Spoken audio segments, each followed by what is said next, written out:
And that storm sat there on the horizon. It just sat there. It didn't come close to us. Just hammered that area. Sometimes we got a lot of rain, but we got spared last night. So we could have kept cutting, but that's okay. Give us a little break. But they're talking today, this afternoon, a good storm coming over. So we'll keep rolling till then. Got the big buddy emptied. Did a little bit of adjustments, some fine tuning, cleaned the cab out because we had solder and zip tie-ins and metal filings all over in here because this literally just drove out of the shop and went to the field. So I cleaned it up a little bit and put some, it's actually flex tape, pieces for my camera to stick to so I don't scratch the paint. And then I'll probably peel it off and I'll probably peel the paint off with it. So I guess, I don't know, we'll see how that goes. So I'm just hanging tight, waiting for combines to fill up. This field's not doing very good, so it's taking a while. But we'll get to the good fields here shortly. And I split my lip. Leg arms, you can blame him for that one. He was trying to hand me a tool and he didn't realize I was bending my head down at the same time. And whack! Fortunately, my tooth is okay. Yeah, that'd be bad. I already chipped this tooth. Last year, building my house, I was trying to pick up an armful of tools, and I had a hammer, and I was trying to carry like 20 tools at one time to go upstairs. The hammer slipped and went whack right in my tooth and chipped the edge of it. But cosmetics. I'm already married. Doesn't matter, right? When you're married, it's fair game. Oh, I almost forgot. This morning quickly ripped up that right there. That's off Big Brute. It was off the Titan floater. And now it is bolted to the side of the air cleaner. I just quickly rigged up a bracket. So now I got a good view of the corner of the air cart there. Since I don't have auto steer at this point, I got to hand steer it. I can see forward and gauge over and see where his auger is, where the combine is, where the header is, the position of the cart. So whether we leave that on during all the time seating, I don't know. But right now I got a nice rear view mirror. I like it. Look good right there. Here we go. Tablet's charging slow. I don't know if the output on the cigarette lighter port's not very high amperage. We're at 23%, so I've been turning the screen off to help it charges faster. But leaning downhill right now, so it says -80 because the front load cell right here is getting a little more weight. I think that's what's going on there. I didn't tear it out, but should be pretty accurate. By the time that all gets on there goes the weight, and that's so cool. I know scales been around forever, but this is pretty new to our farm. Got to run a cart a few years ago with scales. It was amazing. The fact that we've got one now again is just awesome. Haven't calibrated the combines yet. We'll do that. I need to get it set up and we'll do an accurate reading of a scale. Full load of the combine, dump it in here, read the weight, give the weight back to him, puts it in his Pro 700, bam. Yield monitor, hopefully, will be more accurate. Well, there's my mirror. See what's going on there? Oh, isn't that beautiful? Look at that. Ah, I love it. I love it. Let's follow the combines. Got our next field picked out. I've got 23,000 pounds on the cart. So let's run back. We're gonna go next to the farmyard. So I'm just gonna haul this back, go right to the farmyard, dump in the truck, and then keep going. One thing I have noticed about this transmission, I don't know if I mentioned this, I can get it up into the high gears and then back the throttle up, and it'll keep locked into those gears. So I don't have to run real high RPM. It's nice. But the mid-range gears, what, like 2 through 4, maybe even 5, downshift when I get below 1500 RPM. So we'll see. We might be able to adjust that in the future. We're talking to some people, might find some answers to that. For now, it's working. So that's what's important.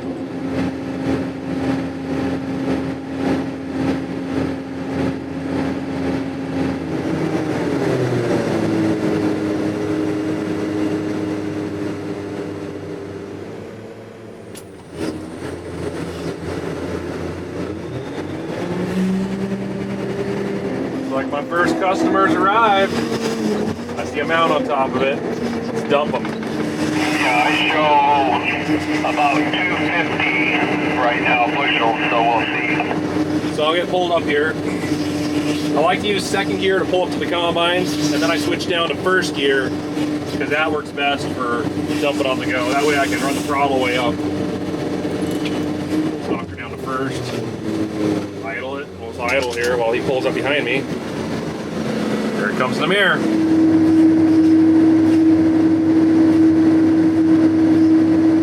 Let's see what it says. 260. Looks like 260 bushels. That's real close because I heard there was at least 10 bushels by the time we started and ended. Kept going in the tank. Yeah, I think your combine's pretty accurate. I guess it's time to get Brandon. He's up next.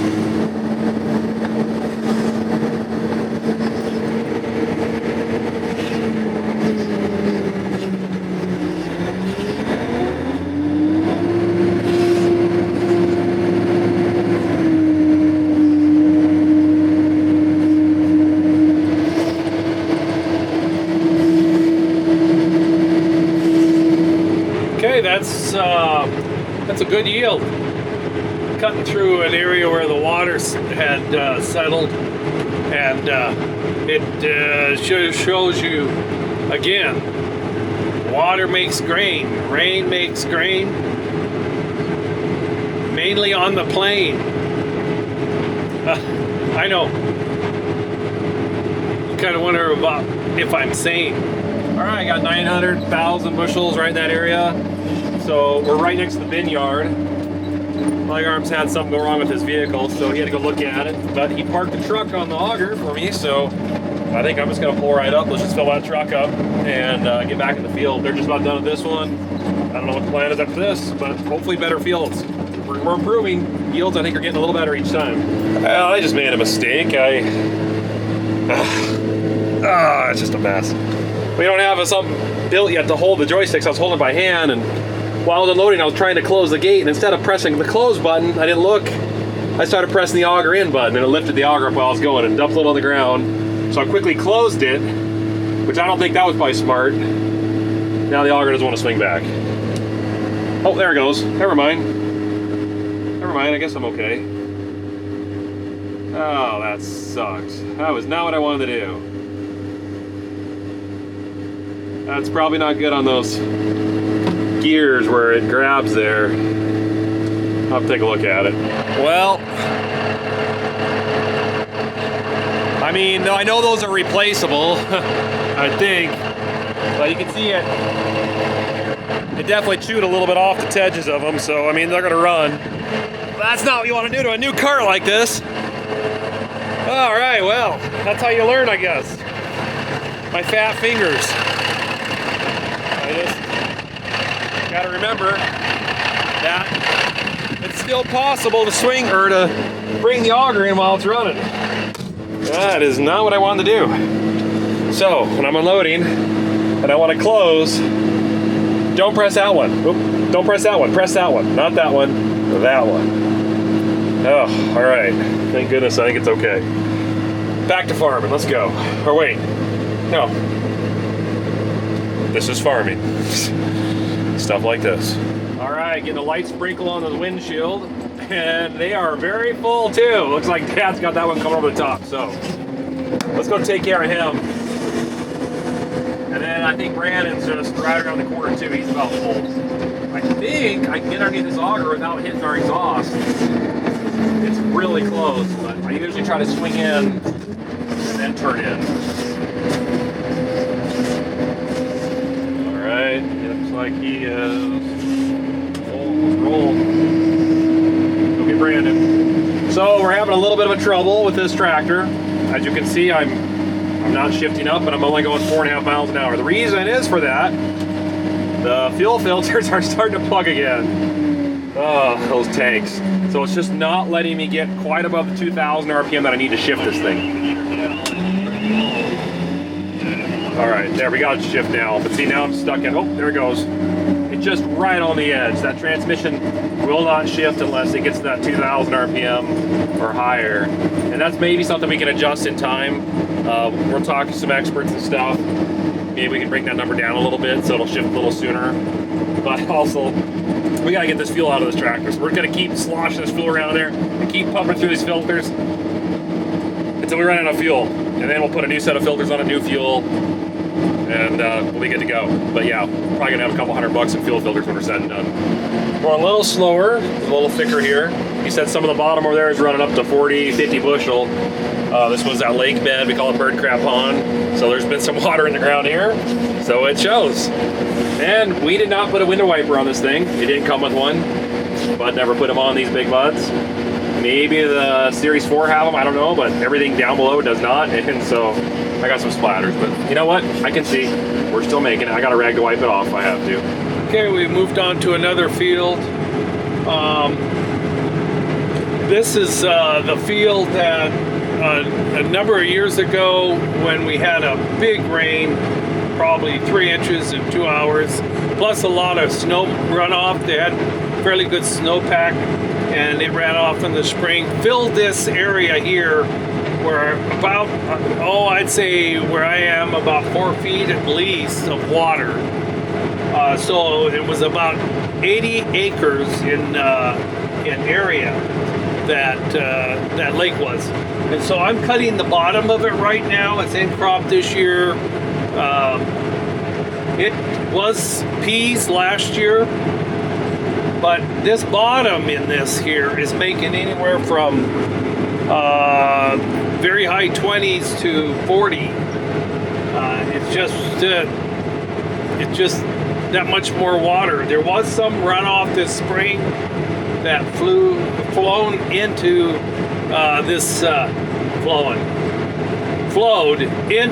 this basin. It's kind of a basin. There's no water outlet, no stream. That's why if it gets a lot of moisture in this area, it will flood it.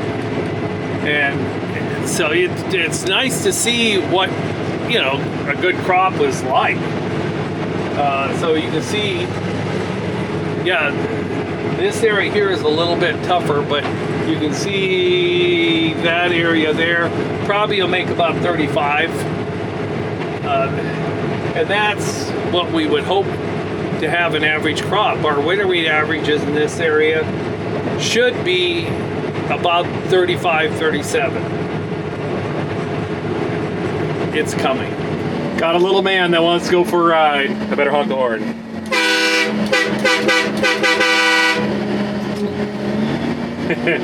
Oh, Sky, he is gonna love this. This age is so fun.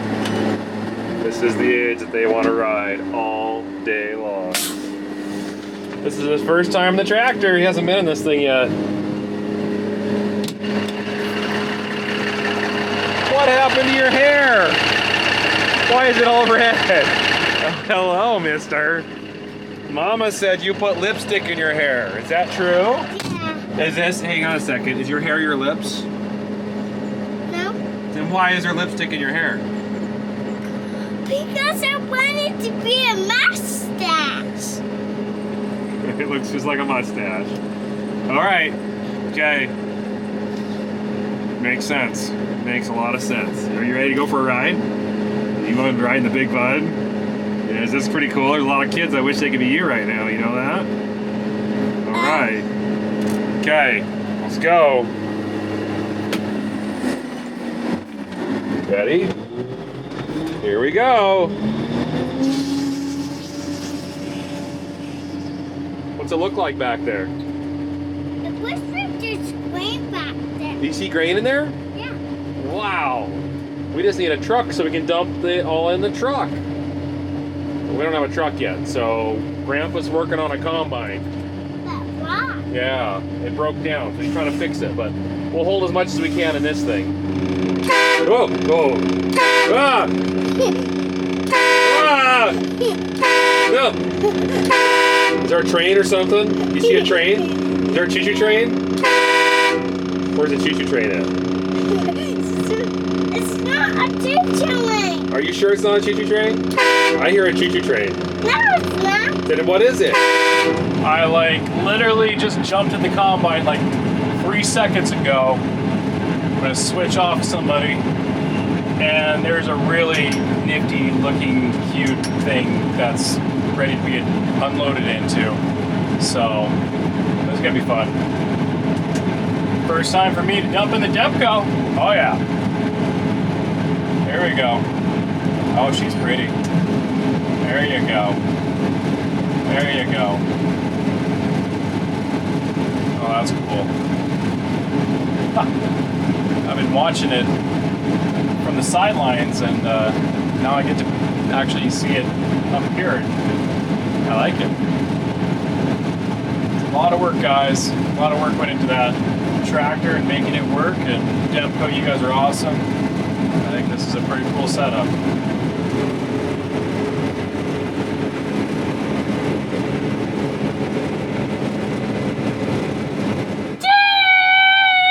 you drive the tractor for me. Are you done driving already? Yeah. That was quick. You barely drove it.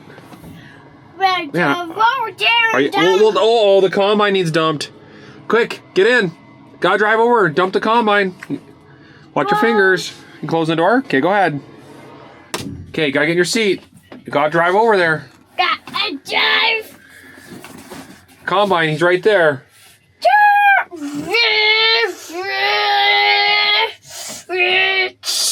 You back it up? Okay, reverse. Beep, beep. Good job. Oh, you're really good at that. Just open the door, wait for coming. Yep, there you go.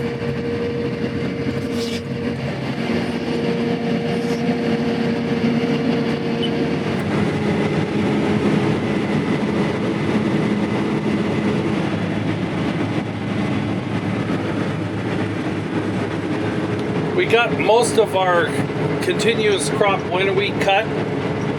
It's gonna probably run around that 15, anywhere from 13 to 18, maybe something like that. Some better, some about that length. I haven't got the figures yet. But we are cutting now summer fallow winter wheat, which summer fallow winter wheat, for those who don't know, is they call it summer fallow, but we can follow. This field did not have a crop on it last year. It was cropless. We took care of the weeds so that they didn't steal nutrients and moisture, and so this should have a little bit higher moisture. Now, we didn't have a lot of sub-moisture last year, so consequently that's the yield difference that we're having this year, of course. But this field here is running somewhere around, around 30. Let me see here. Okay, so far cutting around it's 29. Yeah, it's going to be close to 30, maybe something like that. That's very respectable this year. Better, I would say it was better than I figured a month and a half ago. There was some rain that came in the last part of June, the 1st of August.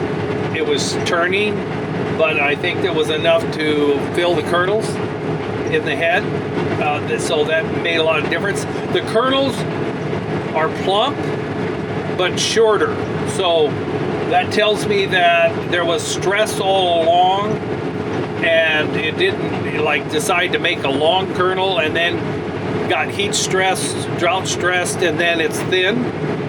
They're really not thin, they're more rounded. So that tells me that it was shorted earlier in the season, but then when it was time to move the nutrients up, the carbohydrates from the plant to the kernels up to the head, that there was decent movement with that water at that time. So anyway, I got my co-pilot here. He's watching to make sure we don't run into any varmints and do damage to the machine. Okay, we'll keep cutting, and awesome. That grain cart and butt is just it's hard to get used to seeing that massive machine and that grain cart that matches running around and taking off what we're pulling out of the heads, right, Kobe? I don't know what's pulling out of his head. I think I know. Rabbits. Well, we finally got out of some of that bad stuff, and now we're into actually some decent wheat. I think this is running 35, maybe 40 in places. So that's nice. That's just really nice to see. It's keeping the cart going. And we're still dealing with fuel filter issues. I actually lightly drained the tanks this morning. I parked the tractor up with some railroad ties, so it's tipped back, so the fuel drains are in the very back. And this morning I got up and drained a little bit of water out and a lot of junk. So I think that will help save future filters. But eventually here we'll get it all cleaned up. It's just, if I can't quite get that extra little bit of RPM, this thing will not shift. So that's what we're doing. Anyways, yeah, so far so good. We'll get our tile in. Crop's looking good here. Got rained on, but it's still bushels. All right, let's go. Let's see if it'll shift. See that? See how it's just right at 1900? If I can kind of work it sometimes, I can kind of get it to bump up just enough. Where it'll go. Let's see, slow it down. Usually if I just let it slow down, like this. And throttle it. And shift, shift, shift, shift. Okay, there's one. Yep, hit. And, oh, we got it. There we go. All right, we're good. We're in business. There. She shifted. Otherwise, we're stuck at 4 miles an hour. Well, almost 5.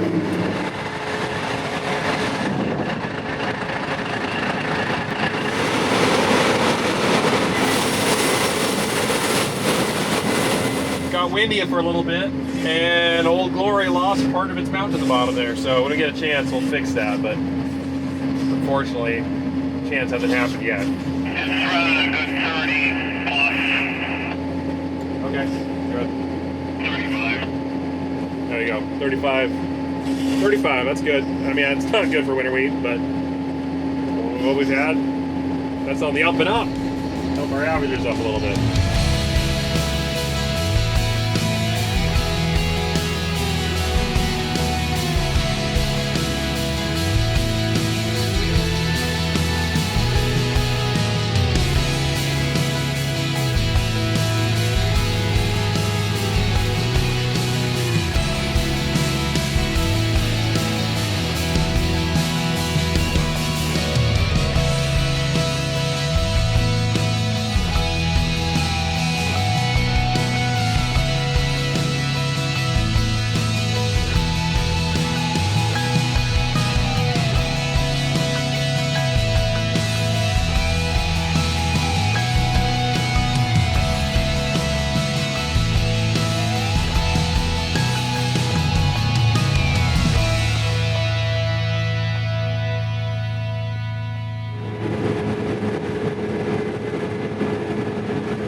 Didn't quite hit 100. It was 97. 3.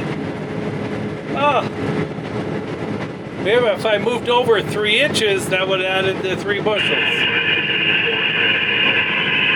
Static.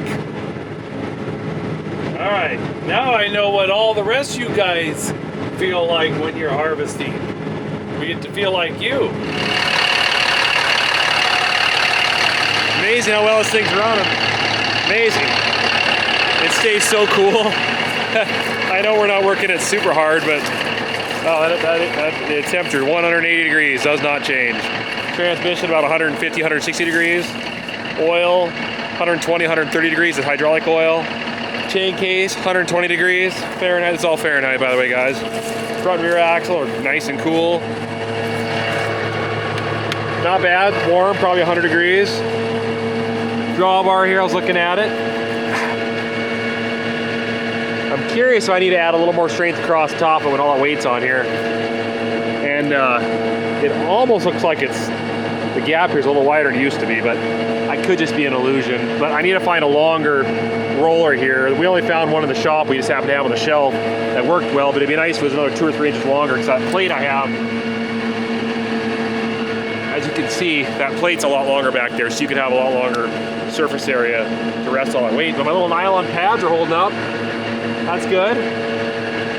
So far, I mean, we're never doing this before. It's amazing how well everything's coming together. Tires are still staying on, that's good. Just the fuel system, but I think it's getting better. I've actually found a trick.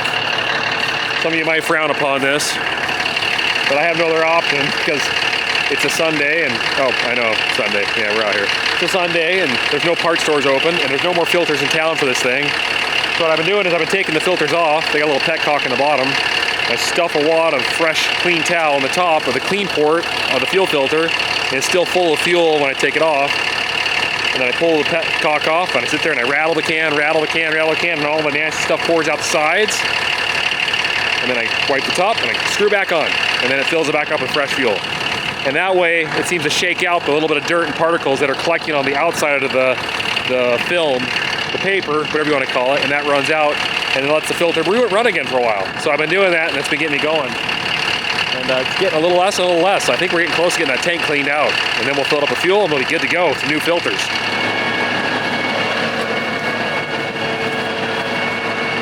we're getting down, not much left in there. Eventually when it gets down low enough, I might just put a pan out and drain it all out and use it for combustion stuff. Not in an engine though, fire helper.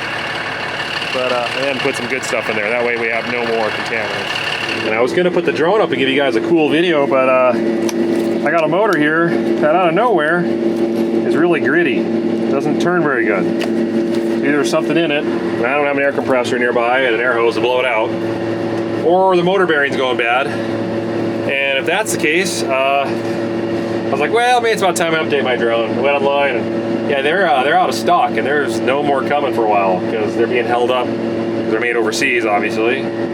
So that thing's actually kind of valuable at the moment. So, and repair that motor is a lot of soldering and disassembling, and not an easy job. I've done it once, and I don't like doing it on something that expensive.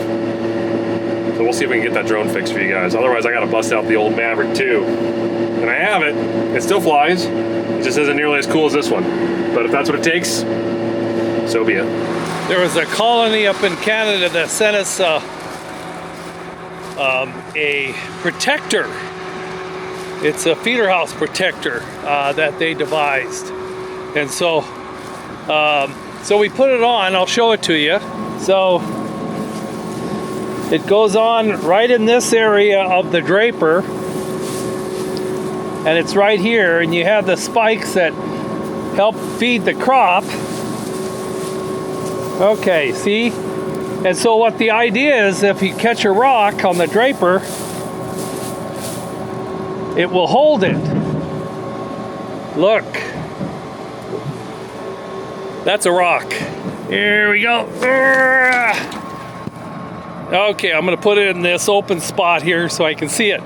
But it was resting right here. So it worked for that rock. It might have hit that canvas. I don't know if the canvas would have stopped, but yes, it helped save it. So I'll get the name and then I'll shout it out to you guys.